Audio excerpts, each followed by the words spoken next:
Right, 28 August 2024, and today I'm going to be giving you my update, a very quick update on all the news that is trending in Zimbabwe. And I want to start with what's happening in Magunje, or Karoi. So it's that area just outside of Harare. And what I'm going to be looking at here is a very interesting case. There is a cement plant there that has become a lot of drama. It's coming with a lot of drama because there are many ZANU-PF people involved in the project, and this has become a national issue. It also involves over 10,000 people and members of the military, as there's a base, a military base near this area.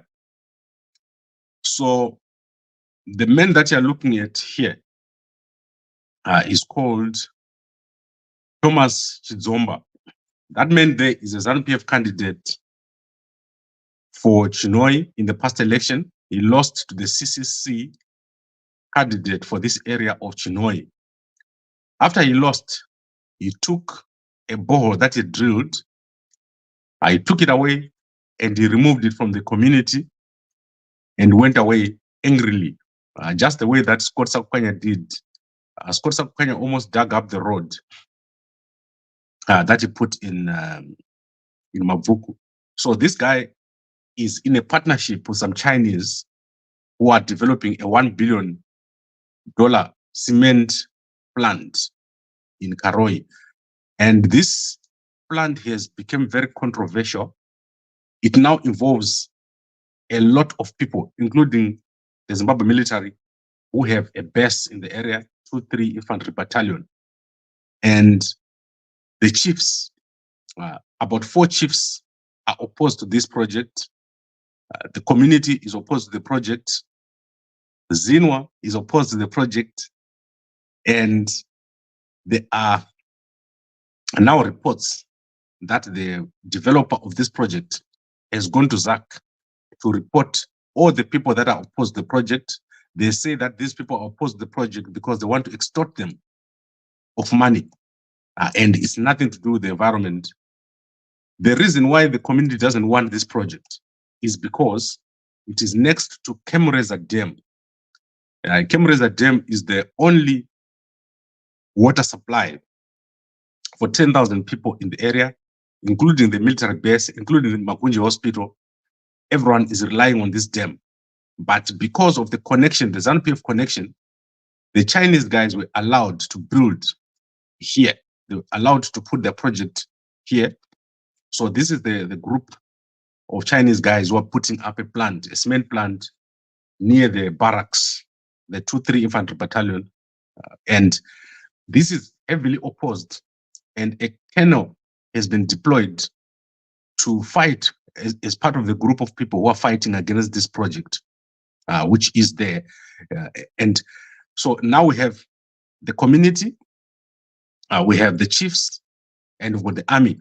They're all against this project. As they say, this project is going to destroy the livelihoods, is going to cause illnesses due to dust, and also generally having that base there means that they're going to dump inside the dam, Kemureza Dam. So this has become a massive problem, but because of the connection to Thomas Chidzomba here, I do not know how close he is to Mnangagwa and how powerful he is, but this project has now been allowed. And as I'm showing you here, Chidzomba is the MP candidate who dug up the borehole that he had put for the community of Chinoi and went away with the equipment, all the equipment that he had put over there. He removed it and went away with it. He is a partner in this project with the Chinese. So this has become a big problem, and we're going to be seeing a lot of it. There is also Mary Mliswa. She's involved here. I don't know if she's being accused of extorting or if she's part of the people who are against the project. But as I can say, this project is being resisted, including by the Zimbabwe military guys at 2-3 Infantry Battalion.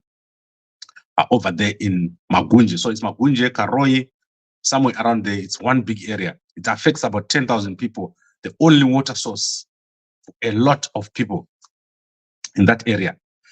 So that is the story that I had on this issue, our headline for today.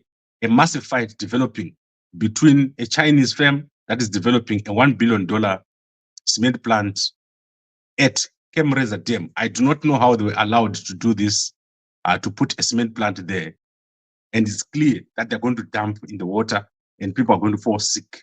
So let's see what happens. Let's see who wins, the military, the chiefs, and the community versus ZANU-PF, Chidzomba, and his Chinese investors. The chief here who's being accused of extortion include, let's see who's the name of the chief here, Chief Dendera. The company has gone and said he must be taken to ZAC because he's demanding a house in Chinoy or in Karoi, and also $5,000 cash because 18 of his people are affected by the project. So massive problem developing over here, and it's all because of ZANU-PF. These guys are well connected to ZANU-PF, the Chinese guys, and they've chosen a partner from within ZANU-PF who is probably fronting from Nangagwa. I think this guy is fronting from Nangagwa. That's why he's got so much power to push through a project that is irrational and erratic. I always say some of these projects, they don't make sense. ZINWA cannot explain why they have a cement project right next to a water drinking, the water source for a community of 10,000 people. Crazy stuff. But let's see what happens. We'll be following this very closely. And you can keep looking at this project.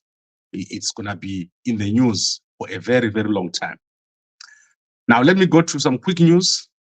Today is a massive day. We're waiting for Hopo Chungono to come up at 6 p.m. today to explain further on his government in exile.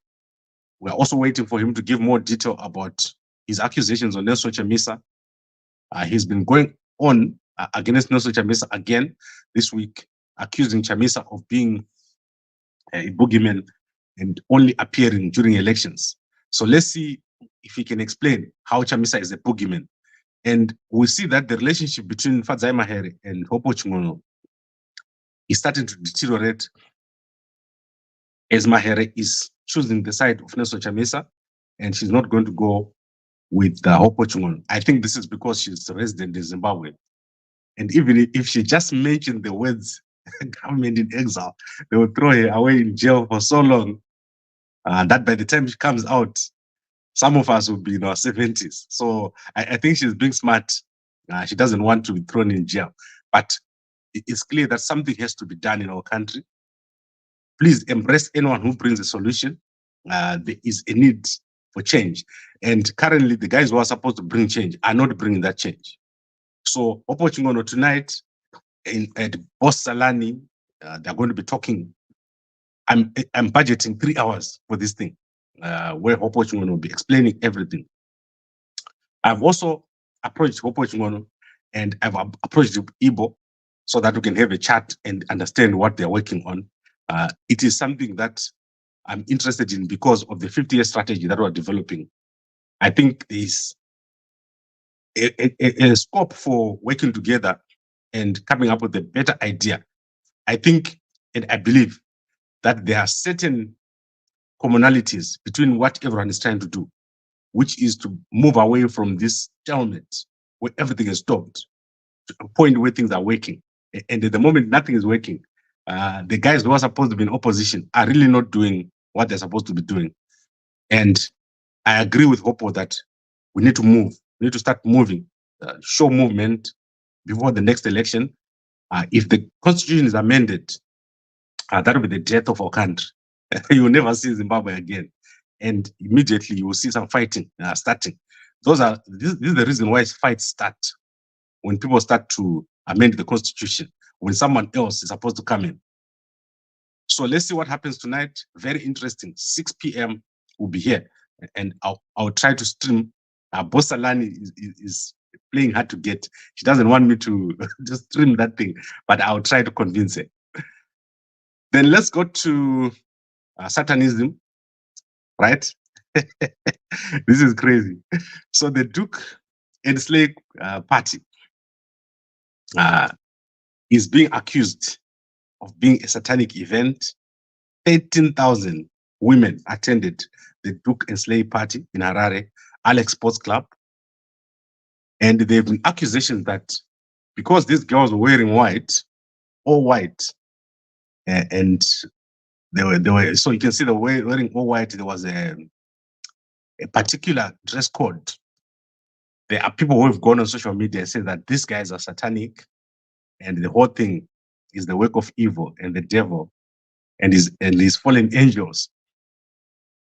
So I do not know how much traction this is going to gain. Like these accusations of this thing being satanic and young women doing all sorts of things here. I do not know where this is coming from, but it's an accusation that has been made that this whole event is satanic. I think this is from the church, people who are in the churches. I don't think it's satanic. I think women should do whatever they like, wherever they like, especially when they pay. So 13,700 women attended here, and there is going to be more of these around the country. However, that accusation that this event is satanic has started to crop up, and you can go and check it out in the H Metro newspaper. I do not believe these guys are satanic. I actually like it. Like I was watching the performances here, and it looks normal to me. Only that guys in Zimbabwe tend to be a bit conservative. So I do not know if that is the reason, but someone has made that accusation that this whole event is satanic. What women do when they get to this event is they have fun, they dance, they sell their products, and obviously they are quite free when there are no men around. So maybe someone has seen something, I do not know. Let's know if there's something that you've seen that we do not know. Then in another story, Mai TT has been fined $30 for not appearing in court. Mai TT is in court with a certain young lady because of a money that she owed. She owed $3,120. And she owed this money and failed to pay. Not failed to pay. She could not pay all of it at once. So she went into an agreement with Melissa Munyorove, and she was supposed to pay $500 a month for a number of months until the $3,000 was finished. However, Melissa got impatient and decided to trick Mai TT into paying, or decided to take some of the property from Mai TT's house. So she went and created a fake affidavit and took it to the small claims court, whereby the small claims court issued an order for attachment of property from Mai TT's house. When the message of court went to Mai TT's house to collect the goods from her house, Mai TT then paid the $3,120, although she had already paid for 2 months. So when she then went to court to find out why she had an order, she found an affidavit there at the court. And she then went and investigated and found out that Melissa had used a fake affidavit, and she has taken Melissa to court. So Mai TT is actually the complainant. However, on the day she was supposed to go to court, her father passed away and she could not go. And the court has said Mai TT should now pay a fine for failing to appear in court and for not notifying the court that she was not appearing. And they fined her $30. So on top of being the complainant, she's now been fined $30. I don't know if Mai TT crossed someone in ZANU, but things are not going away. And I suspect that she's crossed someone in ZANU-PF and she's getting some punishment. I do not know why, but something has happened over there, because it's odd and strange that if you're the complainant, you now get fined again. Now let's go to our last story, which is coming from South Africa. So in South Africa, there has been a massive meteorite that crashed into the sea at East London.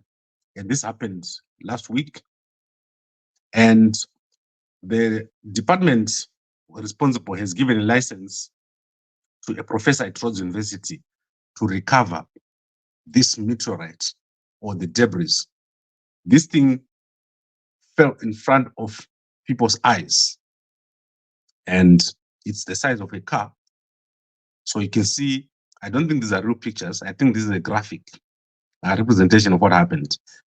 But people were in a boat, saw the whole thing happening, and apparently people started picking up the debris from this meteorite. I understand that if you pick up this thing, you'll probably find diamonds and gold and all sorts of minerals. So a lot of people have been going about looking for these little rocks which fell from this meteorite. The main thing went to the sea, but people are waiting to see what exactly is the meteorite. What is it like? You can go check out this video online. And this is very interesting because it last happened in 1973, where people actually saw a meteorite falling. Normally they're meteorites, but you just see them on the ground from the past. But this is very rare. It normally doesn't happen at all for a meteorite to show up like this. So imagine if you're in a plane and that thing just comes, you know what will happen.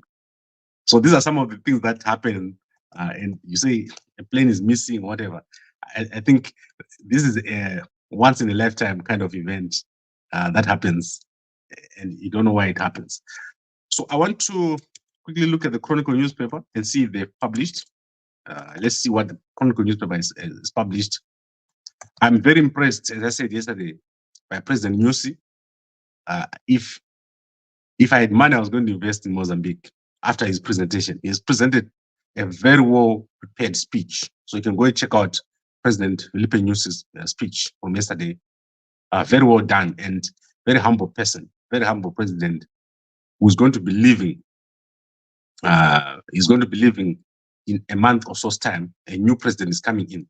Unlike certain people who want to become president for life, you know them, president of Zimbabwe, Mnangagwa, 2050, he wants to be there. So I don't understand. So Promise Mkwananzi says they're going to start a campaign against Mnangagwa's 2030. Let's see what happens. But it's very easy. Mnangagwa can easily amend the constitution. I've been looking at the process, and it's actually very, very easy for Mnangagwa to become a president for a third term. It's very possible. They can easily amend this constitution, and we must be very worried about what Mnangagwa can do. In the Chronicle newspaper, the Bulawayo City Council is going to be installing CCTV in partnership with the 10D3 investments. So this is the first phase of a groundbreaking camera surveillance initiative on the city's thoroughfares. The installation started on Monday along 5th Street, kicking off a project aimed at enhancing public safety and improving parking management practices in the urban landscape. It's clear what they want to do here. They just want to make sure that the moment you park, they're on top of you. So it's nothing to do with public safety. But I hope that it works. It's very interesting to see what can happen with CCTV in a place like Bulawayo. Bulawayo is one of the best cities in terms of management, but I still believe that Mtare does a much better job even than Bulawayo. So I don't know if Mtare is also going to do this CCTV, because as you know, they also introduced the parking. The parking is all over now in all the cities. Right, I think I've covered everything I wanted to cover here. I'm going to come back in the evening as we look at Hopo and what he wants to say. Very interesting. Government in exile. I'm not part of the government in exile, guys. I am for the 50-year strategy, dialogue, transitional government, and elections around 2040. So that is what I am all about, and that's what I'm selling. But I think we can sit down with these guys, Ana Ibo, Ana Hopo, and Ana Chamisa, and come up with something in between for everyone. but it's clear that there is a period of transition that is required. We cannot go the way it is right now without that period of transition. Okay, I think I've covered everything. An interesting story is Auxilia Mnangagwa and Keno Mnyotabo. They were together yesterday. You can go check it out. That was shocking, man. I cannot believe that Auxilia Mnangagwa and Keno Mnyotabo were in the same room. Let's see if I can find that picture. At the Harare Agricultural Show. So let's see what they have got here in the Herald newspaper. It's very interesting to see this kind of a thing. So I want to show you the dresses. So there are two dresses here that I wanted to show you. Very interesting dresses, especially from Opam Chinguri, right? So here is the dresses.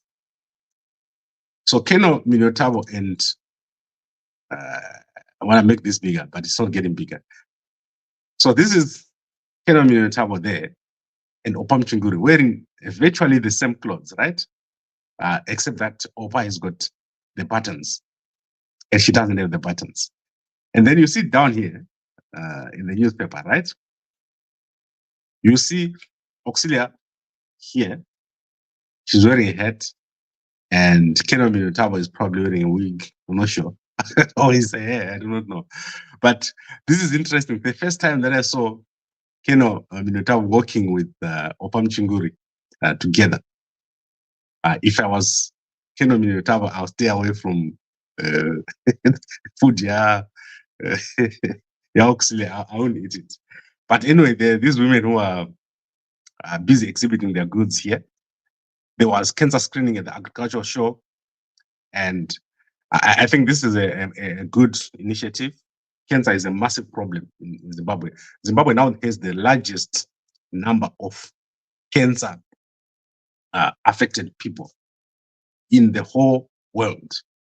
And this is because of poverty. People go there late to check. So women especially get cervical cancer and breast cancer, and they go there when they're already on stage 4. So what you need to do when you're a woman, right, is every year you need to go to what is called a pap smear. This is the thing that you do to make sure that you don't have cervical cancer and they discover it in time. Because cervical cancer is devastating. It can kill you like nothing. Like if you go to Paraninyato Hospital, that is the biggest amount of women you can ever see there. And you don't wish anyone or that kind of thing on any person. So jokes aside, Auxilia Mnangagwa is actually doing something good for the first time. And you can see that she has stopped trying to be president. She's no longer doing rallies, which is nice. So I'd like to thank all of you for watching. Let's come back together tonight, 6 p.m. and see what Hopochman wants to say. Very interesting time that we're entering. We're entering the post-Mnangagwa era, but Mnangagwa wants to stay forever. So let's see how this is going to end. It's going to be extremely interesting to watch. Let me look quickly at the comment. We need an active opposition to challenge ED plus ZANU-PF. I agree with you, Nkuma Jonathan. Chamisa is somehow constrained. I believe that Chamisa has been placed under some form of arrest or he's locked up somewhere. They only allow him to come out once in a while. That's what I've been saying for the past, since December. I don't believe anyone can do what Chamisa is doing right now if they are able. Chamisa has never addressed a rally ever since the elections. He has never walked into town and produced a video. The only time you see Chamisa is if he's attending a funeral, or if he's taking a picture, or if he's tweeting. No one has ever seen Chamisa doing anything in public, and I'm concerned that something has happened and someone is holding him hostage or holding him in a house or holding him in under constraint. He's not where he's supposed to be. So we want to find out why Chamisa is not able to move. Mkoma Dumi says, only God can change what's happening in Zimbabwe because who are supposed to challenge ZANU-PF are fighting each other. Yes, people must fight each other, Mkoma. It's not good for people to agree. And then Mkoma Glory says, Gambakwe, charge opinion on Hopo at gunpoint or on price, revisit your first reaction. No. I do not disagree with Hopo. I disagree with his idea. So you must understand why it's different. And I was warned not to disagree with Hopo over this. But let me explain.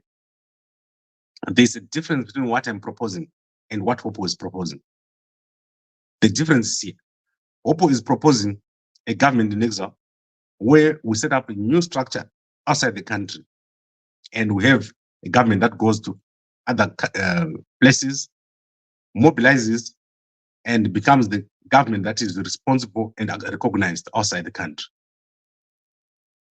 What I propose is that we go for dialogue. After dialogue, we go for a transitional system for 10 years. After 10 years, we start preparing for elections, which is 5 years, between 2035 and 2040. So for the next 10 years, we have a transitional system during which we focus on the economy, on the 50-year strategy, on the planned cities, on high-speed rail, and on Victoria Falls as the center of development. 1 million people in Victoria Falls, 2 hours between Bulawayo and Harare, 1.5 hours between Bulawayo and Victoria Falls, high-speed rail connections, and a military city where every soldier is going to have a house and another house in his home village. So 2 houses for a soldier. Very clear, nothing ambiguous about this. And also, Zimbabwe is a tourism center. Make sure that Zimbabwe focuses on tourism and we get so many people coming into our country. That's all I'm proposing. And Hopo is proposing a government in exile, which is recognized by other governments and which will take the place of the government of Mnangagwa in terms of people outside Zimbabwe recognizing that government. So you can see where our ideas are not the same, but these can be worked together. There are ways of working together. We can convince Hopo to see what I'm saying, but they can't convince me to see what they're saying. I guess that's where you say we disagree. Then Mkoma teacher is saying Salani supports whoever opposes Chamisa. Hopo is Mr. And I know his silly project failed before it starts. Boss Salani, I don't know. I don't think she's ZANU. She's got very strong views. I talk to her all the time. I don't think she opposes Chamisa. I just think that, okay, let me explain to you what the problem is. Chamisa is very controversial. You cannot be neutral about Chamisa. You are somehow going to have a view on Chamisa. And Chamisa has got a certain way of doing things that many people don't understand, especially when he's not in the public space. Chamisa, when he comes on camera, if Chamisa was to take his phone right now and go on camera, you immediately understand him. The problem is if he's quiet and he's not talking, then people get confused.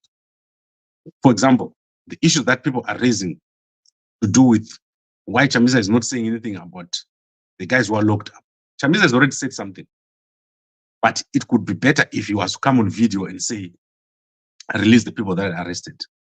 But the problem is if he does that, he'll probably be arrested for leading those people. So I do not know what is the situation with Chamisa, and I believe that is somehow constrained. And I've told you about the Kenya situation last week. So let's understand the dynamics. There's a lot here happening. And Bosalani, they are very active. I'm sure if you know Bosalani, then you understand what I'm talking about. She can fight you to the death if she wants to. And you have to be someone very wise to understand what's going on. So let's give her a chance to talk to Hopo and hear what she says. And then Koma Peter is saying, on the first day, you're saying what Hopo is proposing is not sustainable without your proposed dialogue. Today you are supporting. I do not support, I haven't changed. Without dialogue, nothing can happen in Zimbabwe, guys. You can't fight Mnangagwa. Let me tell you something about Mnangagwa. You can't fight him with the way that we are right now. You have to discuss and talk to Mnangagwa and agree and go through a process. And it won't take a day. Someone who's looking for a popcorn kind of situation, they will lose. you're going to lose because Mnangagwa is ruthless. He's going to take you down and he's going to put you in jail for months. You remember what I told you when I went to Zambia? Do not do anything in Zimbabwe. And people are starting to see what I'm talking about. Mnangagwa is the OG of oppression, like the original G's of oppression. So do not think you're dealing with a normal person when you're dealing with Mnangagwa. You must be willing to take this thing to the wire. And no one is willing here. I can see people, they think they're playing. So Mnangagwa is someone that needs to be brought to a dialogue. That dialogue must be mediated and he must be put under pressure by his African presidents. Go and look at what the president of Malawi said about Mnangagwa. Go and look for that video and hear what the president of Malawi said about Mnangagwa. And you understand what I'm talking about. There was a clear statement there. And the president of Malawi said, he will never speak about Mnangagwa in public. But that statement was pregnant. You must go and understand what the president of Malawi was saying yesterday. So I would like to thank all of you. Someone is saying you must be reducing your proposed lifespan of your project. No, in fact, it's too short. It's too short. 15 years is too short. Zimbabwe has been in a limbo for 100 years. This road to Gokwe that I showed you yesterday has been like that for the past 100 years. This road you're seeing here, that tar was put there by the white guys who were in Zimbabwe. If you're not careful, you're going to come back to Zimbabwe 100 years and you'll be worse off. What you need right now is a change, a dialogue. Zimbabwe is under a spiritual curse. Our country is under a spiritual curse, and that needs to be broken through dialogue. And I think this is a discussion for tonight. Let's not forget what we came here for today. Let's recap. We said the Zimbabwe military is opposed to a Chinese cement plant in Magunje in Karoi, and a kernel, some chiefs, local community, and other people are up in arms against this project. However, this project is being led by the ZANU-PF candidate for Chinhoyi, Thomas Jomba, the guy who removed his borehole after he lost the elections. And he is somehow fronting from Mnangagwa, that $1 billion project. And so it's going ahead on the water supply source for 10,000 people at Kemureza Dam. And people are up in arms against this whole situation. So let's see what happens there. I'd like to thank all of you for joining, and I'm here every day at 5 a.m. as we grow Gambakwe Media and also as we grow our country, because this is not just about media, we're also growing our country with better idea. High-speed rail, that's going to be the future of our country, and I'm going to be pushing high-speed rail until we get it done. Thank you very much, everyone, for joining, and a good day to you. Or see you again at 5 p.m.